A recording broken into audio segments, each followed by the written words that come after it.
Hey, on va parler des buildings, genre parfois abandonnés, qui ont une deuxième vie. C'est pas beau, ça? Hurrah, des églises vides qu'on remplit. Ouais, je sais pas si on gardera ça. Oh, c'est tellement un projet égoïste, notre affaire. On apprend plein de trucs, j'adore Je le ça. sais, mon cerveau bouille, mais dans le bon sens, là. Il bouille bien. Allô, Élie? Allô, Mimi? Aujourd'hui, on aborde un sujet qui touche directement nos milieux de vie. On va comprendre comment se développent les projets d'immobilier collectif au Québec. Et pour nous en parler, on va rencontrer Camille, la Victoire Bouliane, qui s'est intéressée à ces initiatives qui sont porteuses d'innovation sociale. On va comprendre d'où viennent ces projets-là et comment ils prennent forme. Et aussi, concrètement, qu'est-ce que ça change dans nos communautés? Je suis Myriam. Et moi, Elisabeth, bienvenue à Synthétise-moi ça!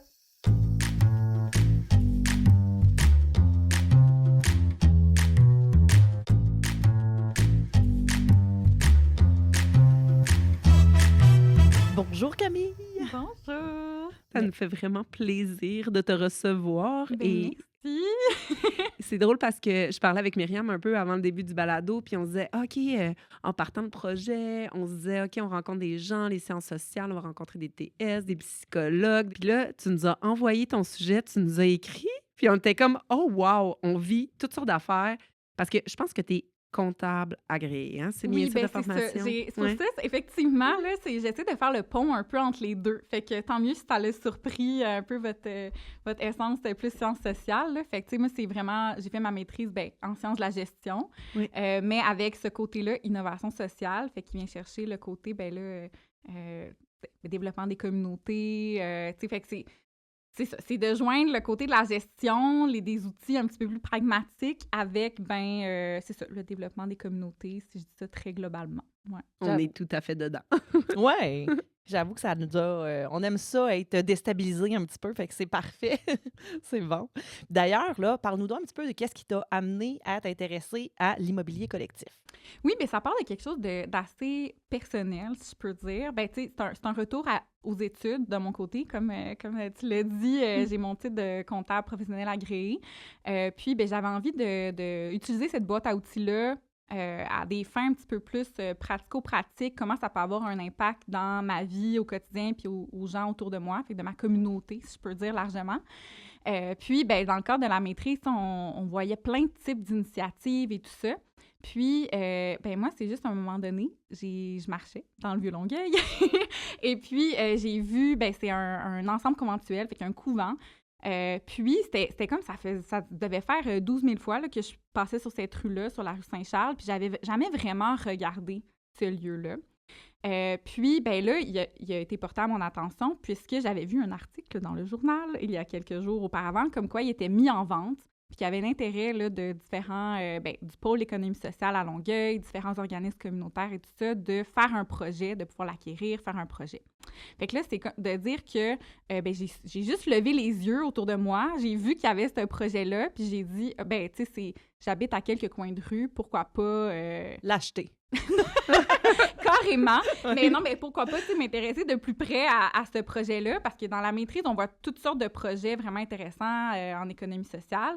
Mais là, vu que mon intérêt était très personnel de vouloir réinvestir mes compétences dans la communauté, ben là, j'avais quelque chose de très, très concret. Puis aussi, ben, je m'intéresse beaucoup à tout ce qui est très complexe. Puis je me suis dit, OK, mais comment ils vont faire ça? Le bâtiment est énorme, tu sais, c'est comme 40 000 pieds carrés, c'est un grand terrain, tu sais, c'est patrimonial. Là, j'étais comme mission impossible. Fait que ça a vraiment piqué ma curiosité. Donc, moi, quand on dit mission impossible, je suis présente, je pose des questions. Donc, c'est ça qui a mené un peu là, cette enquête qui a résulté en mon mémoire de maîtrise. Wow. Puis, ben, justement, est-ce que tu peux nous expliquer, puis là, tu nous donnes un exemple, tu es en train de nous donner un Oui. exemple concret, mais c'est quoi l'immobilier collectif? Qu'est-ce qu'on entend par immobilier collectif? Puis, ben, c'est ça, tu t'en allais avec l'exemple de l'Église. Si tu peux Oui. développer là-dessus, ce serait intéressant. Bien, déjà, une des premières choses que j'ai découvert dans le cadre de mes études, c'est que c'est pas encore un concept qui est vraiment stabilisé, là, de dire que c'est utilisé en pratique pour illustrer des projets, mais c'est encore un peu flou, les contours de qu'est-ce que l'immobilier collectif. Mais ce que j'ai pu en comprendre, c'est que c'est vraiment des projets qui sont, qui sont dans des lieux, puis qui sont soit possédés, gérés ou utilisés avec des usages qui ont comme la finalité sociale comme premier objectif. Fait que, tu sais, dire, une façon de le dire peut-être un peu plus simplement, c'est que qu'est-ce qu'on va faire dans ce lieu-là est plus important que combien vaut en dollars ce lieu-là. Fait que quelle va être sa valeur d'échange sur le marché? Bien, sa valeur d'usage, d'utilité, qu'est-ce qu'on va faire est plus importante. Fait que oui, on veut s'assurer une certaine viabilité économique, si je peux dire. Il y a des factures à payer, on veut l'entretenir et tout ça.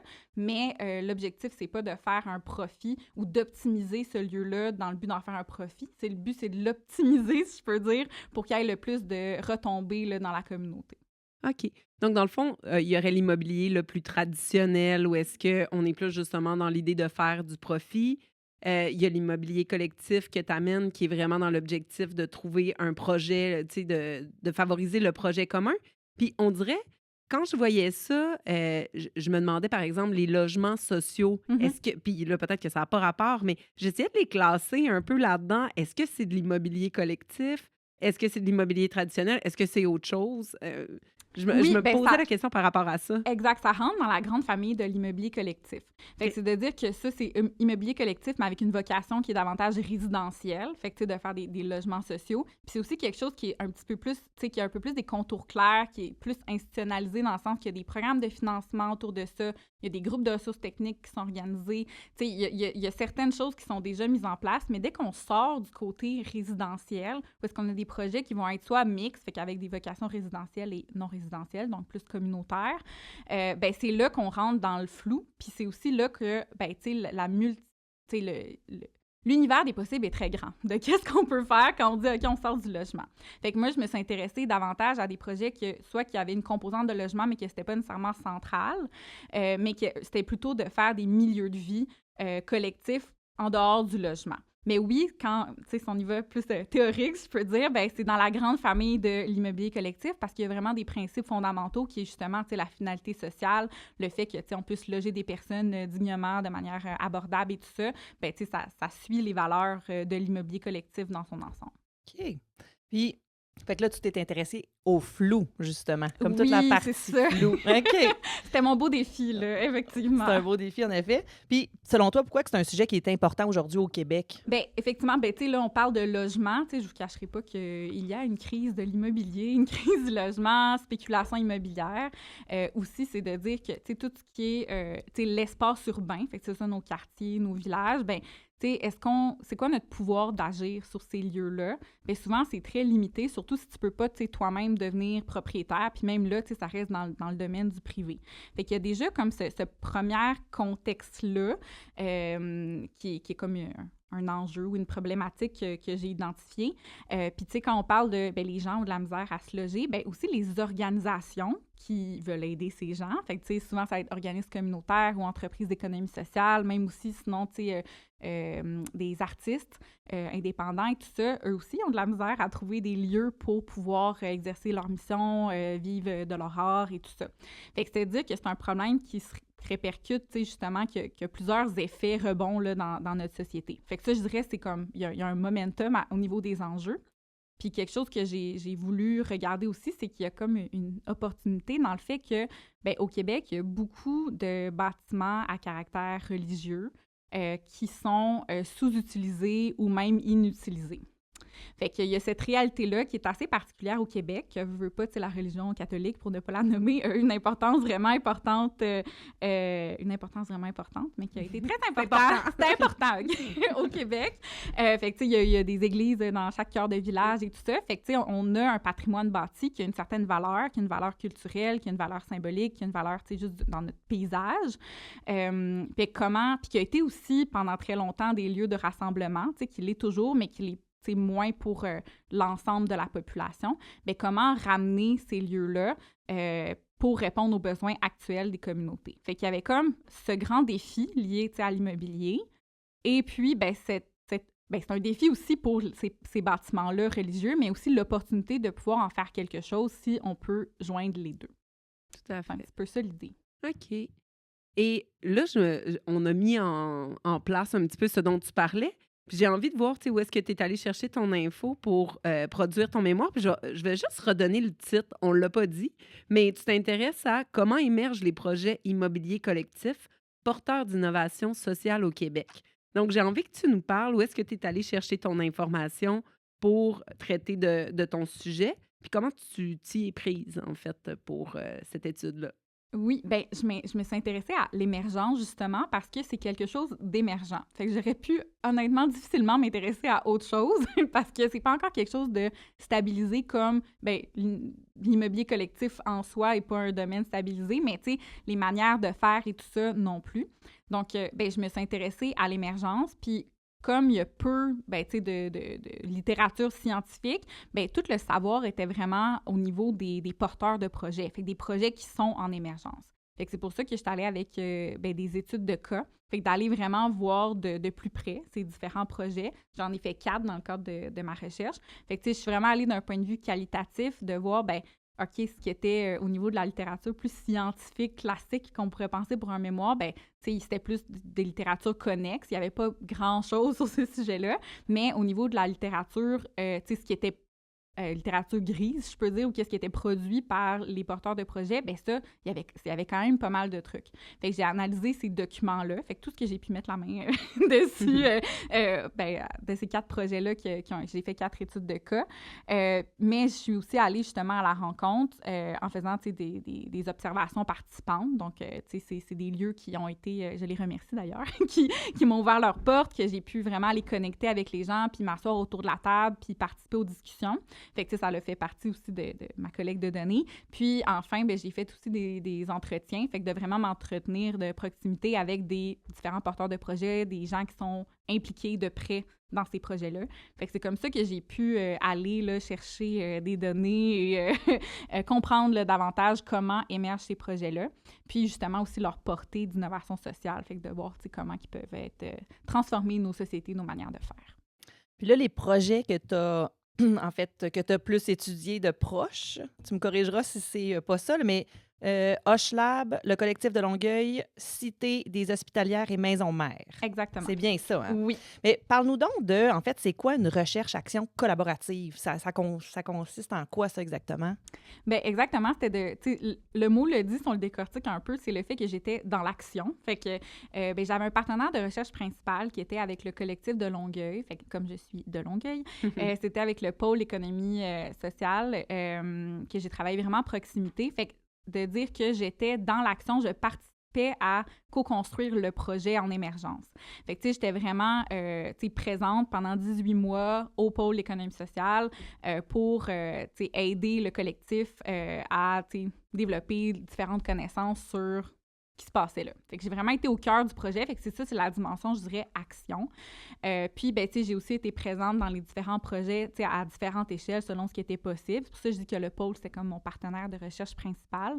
Puis le fait que, dans une recherche-action collaborative, l'aspect collaboratif, c'est dans la recherche en soi, l'objet de recherche, fait que c'est un peu la question là, formulée, elle a été établie par des discussions avec les personnes sur le terrain, de dire qu'est-ce qui serait utile, c'est quoi la question qui serait à répondre, qui serait pertinent. Fait que, c'était dans le processus de recherche, c'était pas juste moi qui avance et qui veut aller chercher quelque chose, c'était vraiment nourri par le terrain, par la littérature, par mon expérience pratique, là, c'était plutôt en proximité avec le collectif de Longueuil. Fait que c'était un peu à l'intersection de tout ça que j'ai pu construire la recherche. Fait que c'est un petit peu ça, quand on dit recherche-action collaborative, il y a plusieurs manières de le vivre. Moi, ça a été comme ça, mais c'était vraiment d'être de proximité avec l'objet de recherche, si je peux dire, fait que les projets d'immobilier collectif puis les gens qui les font émerger. Fait que tu as pu mettre ton grain de sel à certains moments, là. Oui, bien, effectivement, j'ai pu participer. J'ai vraiment vu de proximité. J'ai aidé justement à coordonner, à récolter des différentes données, à justement pouvoir nourrir le projet en allant voir d'autres projets sais, fait que d'en dire, OK, ben par exemple, à Baie-Saint-Paul, la Maison Mère, c'est un projet qui est vraiment pionnier au Québec, qui est plus avancé. Bien, il y en a peu là, qui sont plus avancés que là, tu sais, ça fait 7 ou 8 ans là, qu'ils existent. Ben, tu sais, j'ai pu, en ayant récolté des données, observé sur place, échanger avec des gens, ben, ça m'a permis de ramener certaines connaissances, certains savoirs à Longueuil. Aussi, tu sais, fait que d'un petit peu... si je peux dire, semer des polliniser. graines. Ouais, Oui, c'est c'est ça. J'avais cette image-là de Ouais. polliniser ou, tu sais, de me promener. Fait qu'effectivement, de pouvoir contribuer humblement à ma façon à ces connaissances-là dans les différents projets. Ouais. Et à la lumière de ce que tu as Oui. découvert, dis-nous qu'est-ce que, justement, tu as découvert sur comment ça émerge, ces projets-là. Qu'est-ce qui fait qu'une idée peut devenir un projet réel et concret? Ouais, honnêtement, j'aurais vraiment aimé ça, trouver comme 3 étapes faciles pour faire un projet d'immobilier collectif. Malheureusement, je n'ai pas trouvé cette réponse. Tu sais, c'est très du cas par cas. Mais si je peux catégoriser un petit peu comment ces projets émergent, tu sais, j'ai vu souvent, il y a comme 2 types d'élans. Fait qu'il y a un premier élan qui est plus au niveau de, il y a vraiment des besoins collectifs qui sont pas comblés.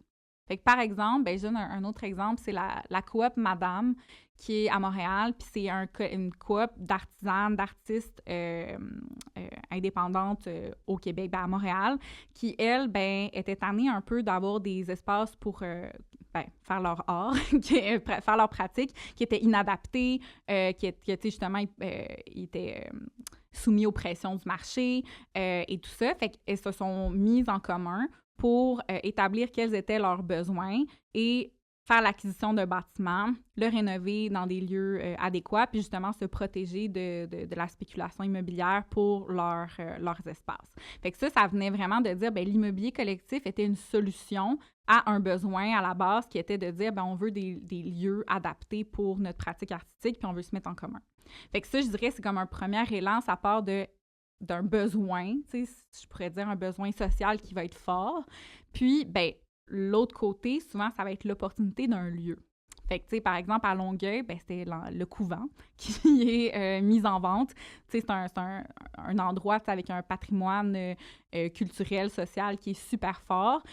Puis, ben là, c'était de dire, OK, ben est-ce qu'on pourrait répondre à des besoins sociaux à travers ce lieu-là, en préservant ce lieu-là, puis en le requalifiant, si je peux dire, en revalorisant son espace bâti. Fait que, tu sais, un autre exemple pourrait être, tu sais, justement, une église au cœur de village que, ben, tu sais, est mise en vente et tout ça, parce qu'il y a pas assez de fidèles et tout ça. Fait que, ben, ça, souvent, ça va créer cette urgence d'agir, de dire, OK, qu'est-ce qu'on fait?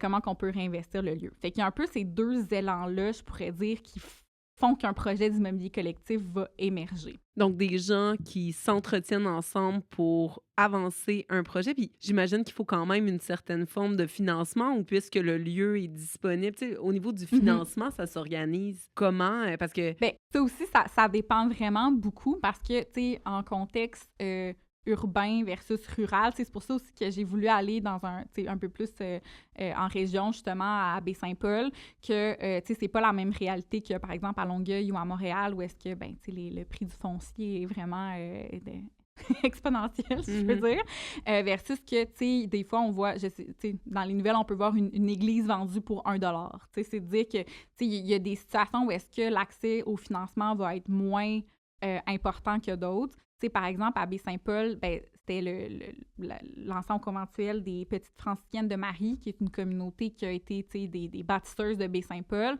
Ben, eux, tu sais, ils ont participé justement à financer le prix d'acquisition.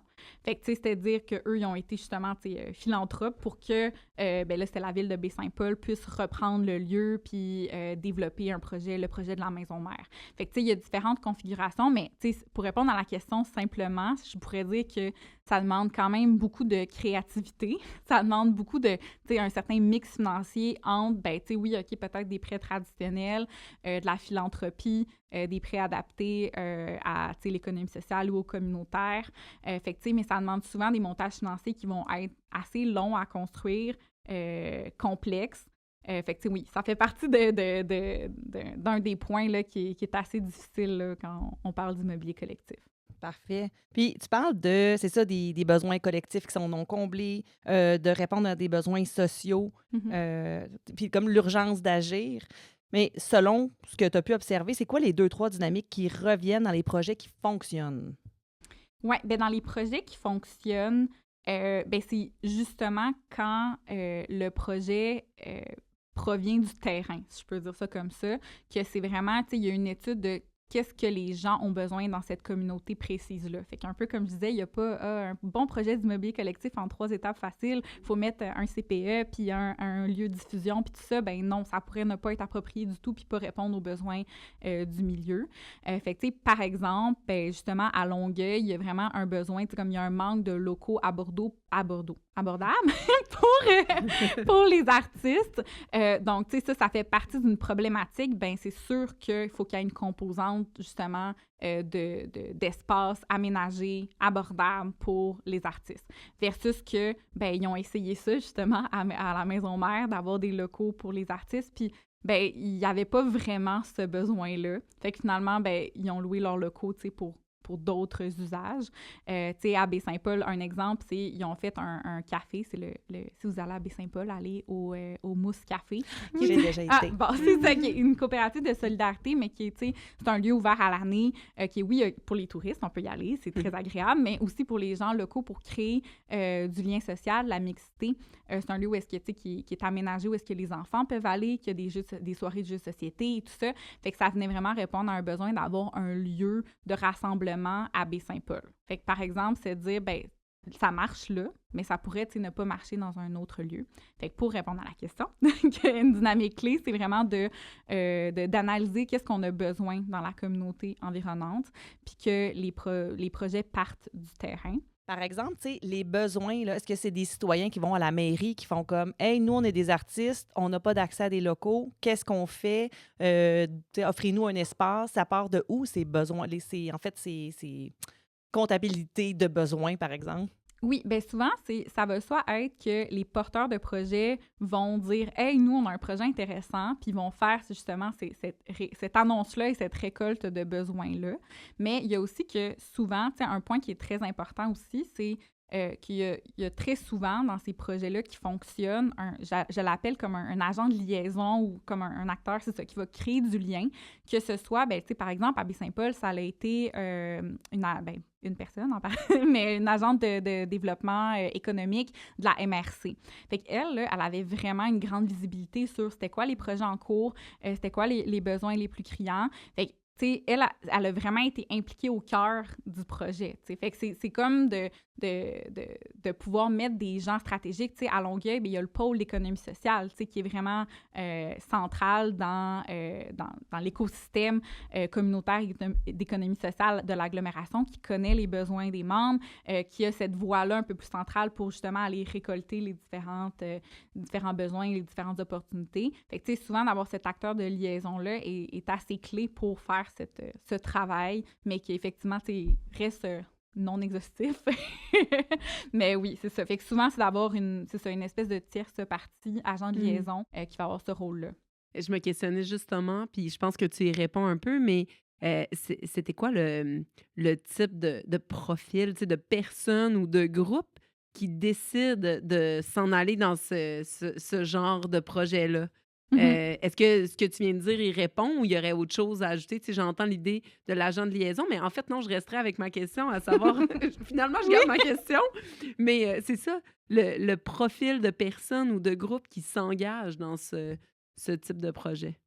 Oui, bien, tu sais, il n'y a pas un seul profil. Puis là, tu sais, j'ai pas inclus ça dans mon mémoire, dans mon analyse, mais maintenant que j'y pense, il y a vraiment ce côté-là comme entrepreneurial. Fait qu'avec le côté, tu sais, entrepreneuriat collectif, mais justement, tu sais, d'être quand même à l'aise de naviguer dans la complexité, dans l'incertitude, tu sais, d'avoir cette énergie-là de, ben, tu sais, s'il y a des points d'interrogation, ben, on va aller répondre à ces questions-là, de s'il y a des différentes, tu sais, limitations, réglementations, ben, tu sais, comment on peut être le plus créatif possible dans ces balises-là, ou comment même on peut aller revendiquer ces différentes balises-là. Fait que, tu sais, des profils, des gens, c'est ça, qui ont pas froid aux yeux, qui ont vraiment, tu sais, c'est certaines convictions, justement, de vouloir faire différemment. Fait que, tu sais, très axé sur l'innovation. Ça, je dirais que ça ça se retrouve. Puis, tu sais, c'était pour ne pas nommer, mais tu sais, le maire de Baie-Saint-Paul qui a été vraiment, tu sais, actif pendant, tu sais, l'acquisition du couvent. Puis tout ça, tu sais, lui, il avait dit que ça prenait aussi un peu de folie, là, tu sais. Fait que, tu sais, des gens, justement, qui voient plus grand, qui veulent vraiment avoir un impact dans leur communauté. Fait que ça, c'est quelque chose qui va se retrouver. Puis, tu sais, eux, je les appelle les acteurs moteurs, là, de dire, là, je parlais un peu des acteurs de liaison, mais il y a aussi ces acteurs moteurs-là qui sont vraiment importants puis primordiaux au projet qui ont un succès. Donc, ouais, je dirais ça. Puis, tu sais, quelque chose d'autre que je trouve qui était assez partagé là, par l'ensemble des porteurs de projets, c'était leur fierté puis leur attachement au territoire. Fait que ce soit leur quartier, tu sais, de Hochelag, c'est Viauville, que ce soit, tu sais, ben justement, Baie-Saint-Paul, que ce soit à Longueuil, tu sais, c'est ça, être fier de où on vient, puis de, justement, que cette fierté-là dit, ben je veux réinvestir dans ma communauté, puis je veux que ma communauté ait un lieu qui répond à ses besoins, qui ait un lieu, justement, porteur d'innovation sociale, si je peux dire comme ça. Fait qu'un profil vraiment de gens engagés puis prêts à débattre leurs idées puis prêts à leur conviction, parce que j'ose imaginer qu'à travers, tu sais, moi, je me laisse porter parce que ce que tu amènes, je trouve ça tellement intéressant, cette idée de collectif-là. J'ose imaginer que des obstacles, il y en a là-dedans. Fait que je sais que tous les projets sont un peu différents, mais est-ce que tu es en mesure de dresser, ça peut être quoi justement les principaux obstacles qui se présentent pour ce type de projet? Puis peut-être ceux qu'on aurait tendance à sous-estimer, mais qui finalement deviennent des problèmes là, en cours de route. Oui, bien, tu sais, on l'a nommé un peu là, le côté du financement, de dire que non, il y a différents programmes là, qui commencent à avoir le jour qui peut permettre d'offrir du financement ou de l'accompagnement pour ces projets-là, mais vu que ça reste quelque chose d'assez innovant, ben il n'y a pas quelque chose de clé en main au niveau du financement. C'est tout ce qui est au niveau de la complexité réglementaire quand c'est des immeubles, par exemple, patrimoniaux et tout ça. Mais ça, c'est des obstacles, je pense que c'est ça, qu'on voit plus venir. pour répondre à ta question d'obstacles qu'on voit un peu moins venir, je dirais, ben, c'est justement la dimension collective. C'est vraiment complexe.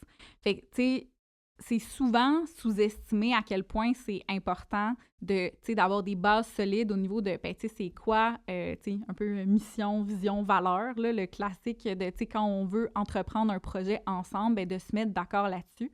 Puis aussi, ce qui fait la richesse des projets d'immobilier collectif, c'est la diversité des gens autour de la table. Mais ça amène quand même vraiment des défis, là, d'avoir des gens diversifiés autour de la table. Fait que, tu sais, souvent, on veut s'assurer d'avoir des gens, tu sais, qui vont être, c'est ça, qui vont représenter, tu sais, ben, par exemple, tu sais, quelqu'un de la MRC, quelqu'un de la ville, mais, tu sais, quelqu'un, après ça, qui est du Cercle des fermières, quelqu'un qui est, tu sais, fait que c'est des gens qui vont avoir des intérêts, des préoccupations qui vont être différentes, des langages qui sont différents, qui ont, tu sais, c'est des projets qui mettent autour d'une même table des gens qui ne collaborent pas ou qui ne construisent pas des projets au quotidien ensemble. Là. Fait que ça demande vraiment, ça demande vraiment, c'est ça, une certaine patience. Ça prend du temps pour établir ces liens de confiance-là.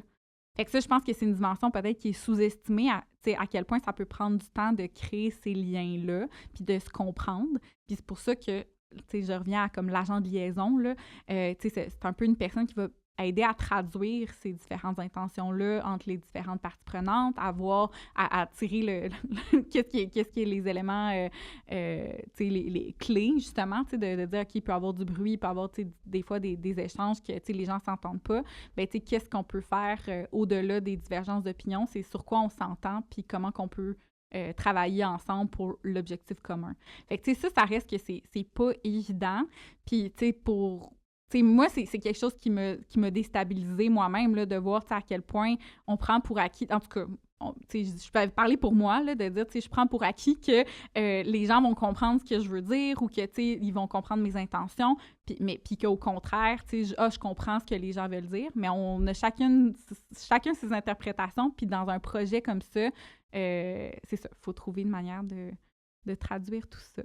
Puis, j'imagine que, comment t'en parles, c'est des gens qui ont de l'audace, beaucoup de leadership aussi dans des projets comme ça. Ouais. Fait que, serais-tu d'accord pour dire que, par exemple, l'agent de liaison agit aussi un peu comme un médiateur dans tout ça, là? Ouais. Parce que, je veux dire, oui, ça peut monter vite en escalade si t'as plein de têtes fortes, Puis là, ça s'entend pas, puis l'un veut parler plus fort que l'autre. Fait que son rôle, c'est un peu d'aller tempérer aussi ces rencontres-là, j'imagine. Ben 100%, parce que c'est aussi de dire que, tu sais, les gens vont, tu sais, si par exemple, tu œuvres en culture, puis toi, c'est vraiment ça, tu sais, ton cheval de bataille, tu arrives autour de la table, ben tu sais, oui, il y a de la place pour, mettons, de la culture dans le projet, mais il y a aussi, OK, ben de la place pour l'environnement, il faut aussi qu'il y ait de la place pour, tu sais, d'autres types d'initiatives, tu sais, par exemple, si on veut créer un CPE, ben tu sais, le côté petite enfance, de créer des milieux de vie, tu sais, fait que c'est dire que oui, effectivement, ça peut créer justement, tu sais, comment tu t'assures de l'équité, fait que oui, la personne, tu sais, ou l'institution ou peu importe, la partie prenante qui va être agent de liaison, c'est super important justement pour s'assurer que ça reste dans le dialogue puis qu'on avance ensemble. Mais c'est pas évident. Donc, Camille, ce que tu dis, ça m'amène une question, puisqu'on parle d'engagement de plusieurs acteurs, plusieurs personnes, plusieurs groupes qui sont engagés là, dans ce genre de projet-là. Comment on en arrive à décider, en fait, la finalité ou qui aura sa place dans le projet au final? Bien, je dirais que dans les projets d'immobilier collectif, la question de la gouvernance est centrale.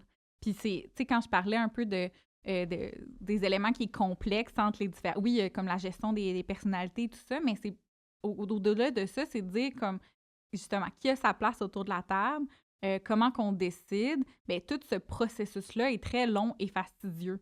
Fait que, tu sais, on peut souvent être amené dans des rapports un peu plus de pouvoir traditionnel, de dire, ben, tu sais, si je suis le propriétaire, c'est sûr que je vais décider. Puis, dans les projets que j'ai étudiés, on veut se défaire de ça. Fait que, il y a un principe, tu sais, ben, c'est porté par l'économie sociale qui est dans la gouvernance, c'est une gouvernance démocratique qui est une personne, un vote, fait que, ou une organisation, un vote, là, dépendamment du contexte. Fait que, c'est d'essayer de ramener ça au-delà des pouvoirs, je pourrais dire, financiers ou même des pouvoirs au niveau du poids d'une personne, soit par sa réputation ou ses savoirs ou quoi que ce soit, c'est de ramener à une personne ou une organisation égale un vote. Fait que souvent, ça va permettre de faire avancer les discussions, puis de justement pouvoir établir quels vont être les modes de fonctionnement par la suite, de reconnaître que chaque personne autour de la table a une voix qui est égale. Puis, selon là, ta recherche, là, qu'est-ce qui fait qu'un projet peut être qualifié comme réellement une innovation sociale? Puis, qu'est-ce que ça change concrètement dans la vie des citoyens? Oui. Bien, ça change vraiment notre façon, ben, pour comment que je l'ai analysé dans le cadre de ma recherche, c'est dire que ça change la manière qu'on voit le fait, la propriété, le fait de posséder un lieu. Fait que c'est de dire, on revoit les modes de propriété, on voit pas parce que tu es propriétaire que tu vas être celui qui va 100% gérer qu'est-ce qui se passe dans ce lieu-là, puis pas parce que tu es le gestionnaire que les usagers ou les locataires ont rien à dire. Fait que on revoit les rapports de pouvoir au sein d'un projet immobilier. Fait que moi, c'est dans cette dimension-là que je le vois comme innovant, puis innovant socialement parce que, ben, l'intérêt qui prime, c'est celui du bien commun, puis c'est celui, fait que l'intérêt social, je pourrais dire. Fait que on vient innover pour ça. Donc, c'est ça, dans comment qu'on revoit notre rapport à la propriété, au foncier, puis aux manières de s'organiser ensemble.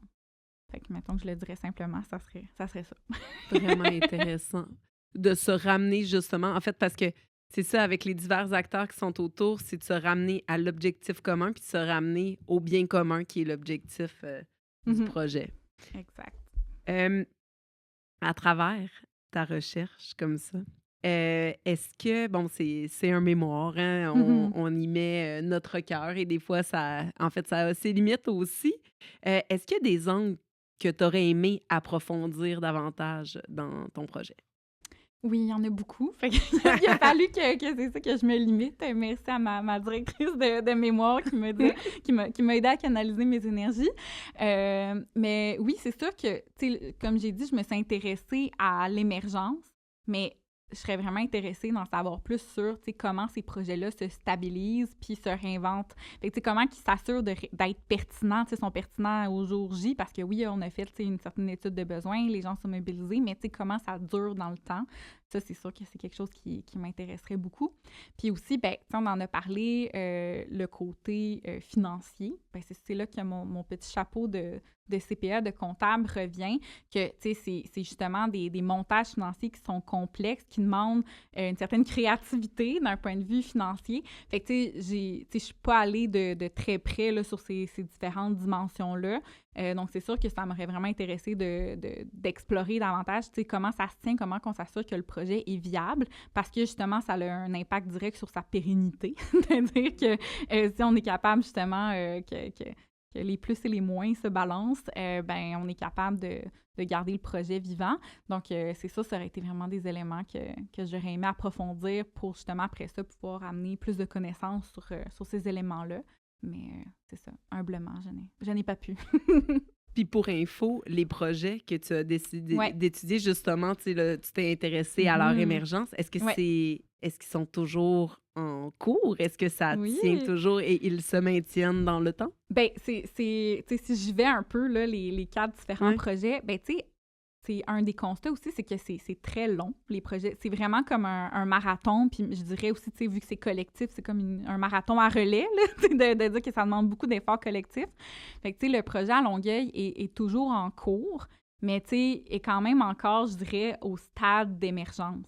Fait que, tu sais, même si ça va faire presque 5 ans, il y avait eu comme une première itération que ça avait un peu stagné, puis après ça, une deuxième itération que là, on est dedans. Mais ça reste que c'est très long. Donc, tu sais, ça poursuit, mais quand même en longueur. Après ça, à Hochelaga, ben, le projet que j'ai étudié dans le cadre de mon mémoire, ben, ça n'a pas fonctionné finalement parce que ils voulaient faire l'acquisition d'une église à Viauville, mais ça a quand même mis les bases. Hochelaga existe toujours, puis justement, ils ont comme élargi leur mission au-delà de ce lieu-là précis qui était l'église. Ils ont créé une société immobilière collective, puis là, ils ont commencé à faire de l'acquisition de duplex. Fait que, avec un, classique à Montréal, un espace commercial en bas avec, des commerces de proximité puis des logements sur le haut. Fait qu'eux, avec le but de préserver des commerces de proximité qu'on a besoin, fait que souvent des plus petits commerces. Par exemple, là, ils ont acquis, c'est la papeterie de l'Est. Puis en haut, de pouvoir avoir un certain contrôle sur le loyer. Fait que là, se sont comme plus réinvestis dans ça reste le même, comme on dit, dans le même grand chapeau de l'immobilier collectif. Fait que, eux, justement, ils ont eu comme cette... ça n'a pas fonctionné avec l'Église précisément, mais ça a propulsé leur mission, puis qu'ils sont toujours en exercice et même ça va très bien. À Baie-Saint-Paul, ben, ça poursuit. C'était déjà un projet qui était quand même plus stabilisé, fait que ça poursuit. Il y a encore des beaux projets qui se trouvent. Puis finalement, à la Cité des Hospitalières aussi, ça poursuit. Il y a toujours des projets. Fait que je pourrais dire que ça va bien, ça poursuit, mais c'est long. Puis justement, puis c'est aussi de dire que des fois, il va y avoir des échecs, mais c'est pour un meilleur rebond. Je pense pas que c'est quelque chose que tu as exploré dans ton mémoire, là, mais si sur une chronologie, là, disons, on a une ligne du temps, là, est-ce que tu aurais un mot pour décrire chacune des étapes puis à peu près combien de temps que ça peut durer? Oui, bien, c'est sûr que c'est ça, les temporalités, ça dépend vraiment d'un projet à l'autre, là, c'est super difficile à dire, mais je dirais que tout ce qui est émergence, de dire, ben OK, tu veux soit constituer un certain collectif et ou trouver un lieu, là, dépendamment de l'élan vient d'où. Ça peut prendre, je dirais, 1 à 2 années, le temps de vraiment bien définir les choses. Après ça, tout le côté de faire l'acquisition, ben ça, c'est comme il y a des démarchages à faire, il y a des appuis à avoir pour lever le financement. Fait que, il y en a que ça peut prendre plusieurs années, comme ça peut être fait plus rapidement, dépendamment de c'est quoi les montants. Mais moi, j'oserais dire que ça doit, pour qu'un projet voit le jour, du jour 0, là, de l'idée à ça prend au moins 3 ans. Qu'il y ait vraiment quelque chose qui se passe dans le lieu puis qu'il y ait de la vie. Mais encore une fois, des fois, ça peut être plus ou moins long. Par exemple, là, à Longueuil, c'est depuis 2021, fait que ça fait déjà 5 ans.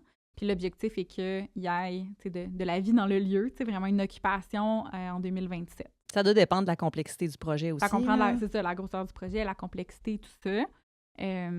Mais moi, j'ose croire que, justement, plus il y a de projets d'immobilier collectif, plus il y a de modèles, plus ça permet de propulser, justement, qu'on voit que les impacts matériels, là, on est capable de voir des projets, des exemples, bien, plus ça va accélérer le processus. Fait que, ça reste que c'est des projets qui sont assez pionniers.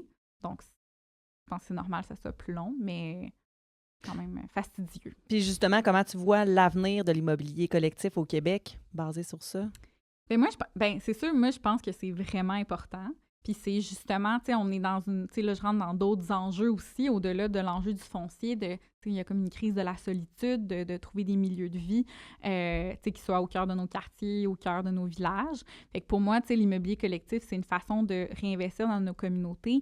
Puis, tu sais, autant que je suis 100% pour le fait d'investir, tu sais, en éducation, en santé, mais là, c'est d'investir vraiment à échelle humaine dans nos collectivités puis de redonner le pouvoir d'agir aux gens qui sont là. Puis aussi, tu sais, on parle de, tu sais, des organismes communautaires, c'est vraiment ceux qui sont sur tu sais, la première ligne. Tu sais, là, il y a tout le communautaire à bout, justement, tu sais, qui ont leurs revendications pour leurs conditions de travail et tout ça, puis le financement qui leur est donné pour apporter de l'aide aux communautés. Bien, tu sais, déjà, juste le fait d'avoir un lieu où est-ce qu'il peut avoir des synergies, où est-ce qu'ils peuvent être placés de manière adéquate pour desservir les populations qui desservent, bien, tu sais, c'est un levier qui est super intéressant. Fait que moi, je trouve que c'est une façon d'agir à une échelle qui est plus directe, que, tu sais, je suis pour aussi les actions à plus grande échelle, c'est les deux, il faut faire les deux, mais que l'immobilier collectif permet ça, d'être vraiment ancré au cœur des collectivités, des quartiers, des villages. Mm-hmm. Et là, je sais pas, vous qui écoutez, si vous sentez un élan là, d'envie de partir un projet d'immobilier collectif, si c'est le cas, ou en tout cas, à ceux qui auraient envie justement de se lancer dans un projet d'immobilier collectif, ce serait quoi la première chose qu'ils devraient comprendre ou éviter, absolument, selon toi? Bien, je dirais deux choses. La première, c'est que c'est pas un projet immobilier classique. Tu sais, c'est pas de l'immobilier, puis c'est pas non plus un projet collectif classique. Tu sais, c'est vraiment les deux, puis c'est ça, des fois, qui peut créer un certain paradoxe de dire, ben il y a le côté immobilier commercial, il faut aller chercher du financement, il va falloir avoir une certaine perception des loyers, tout ça, il faut avoir un modèle économique, mais après ça, c'est pas comme, tu sais, un immobilier à but lucratif, il faut vraiment avoir une mission sociale, ça demande souvent une gouvernance qui est plus élaborée et tout ça. Fait que c'est vraiment de comprendre un petit peu ces deux côtés-là. Puis là, j'ai dit j'avais deux choses. Fait que l'autre chose, c'est d'être vraiment bien entouré. Moi, je pense que c'est de dire que comme c'est complexe, bien, le fait d'être plusieurs avec différents types de compétences, avec différents réseaux, bien, ça permet de mieux voir les angles morts. Puis aussi, comme c'est des projets qui sont plus longs, bien, ça permet aussi de rester motivé, tu sais, en gang. Ça aide énormément. Fait que, tu sais, quand une fois quelqu'un va avoir un petit « Ah, OK, ben là, je suis déçue, telle chose ne marche pas comme je veux », ben on est plusieurs pour pouvoir se relever. Puis aussi, ben moi, je trouve que les succès se savourent mieux ensemble. Fait que, tu sais, c'est de dire d'être ensemble quand ça va moins bien, mais d'être ensemble aussi quand ça va bien. Fait que je pense de vraiment bien s'entourer puis de gens complémentaires à soi, avec des réseaux qui sont complémentaires. Fait que ça serait ça. Ça fait évoluer le projet aussi d'avoir plusieurs façons de penser différentes. Oui. La pensée, elle évolue. Je pense que c'est essentiel dans des projets comme ça où est-ce qu'il faut être créatif. Ben oui. Fait que... Puis, pour nos auditeurs et auditrices, là, si tu avais une chose là, à dire pour comprendre l'essence de ta recherche, ce serait quoi? Bien, je dirais que c'est possible de faire différemment. Que, ben c'est pas facile. Tu sais, je pense que là, je le nomme à plusieurs reprises parce que, tu sais, des fois, je veux pas que ça ait l'air utopique de dire « Ah oui, on fait de l'immobilier collectif, tout est beau, c'est un paradis, puis c'est facile à faire. » Non, ça demande justement d'être courageux, d'être audacieux, de mettre des ressources en commun, tu sais, d'être déçu parfois, mais que c'est possible. Puis si on s'y met, on est plusieurs à s'y mettre. Fait que, tu sais, là, dans ce cas-ci, ben ça commence, il y en a de plus en plus de projets d'immobilier collectif au Québec. Ben c'est possible de faire différemment. Hey, c'était fort intéressant, Camille. Et inspirant. Merci. Merci à vous. J'ai déjà hâte de partir mon propre projet. Merci. T'as aimé l'épisode? Toi aussi, tu as réalisé un mémoire, un doctorat ou un projet de recherche en sciences sociales? On serait vraiment partant pour te rencontrer et t'interviewer dans le but de rendre la recherche accessible au plus grand nombre. Et si tu as simplement une recherche qui t'a marqué, on prend aussi les références. Écris-nous, toutes les infos sont dans la description de l'épisode.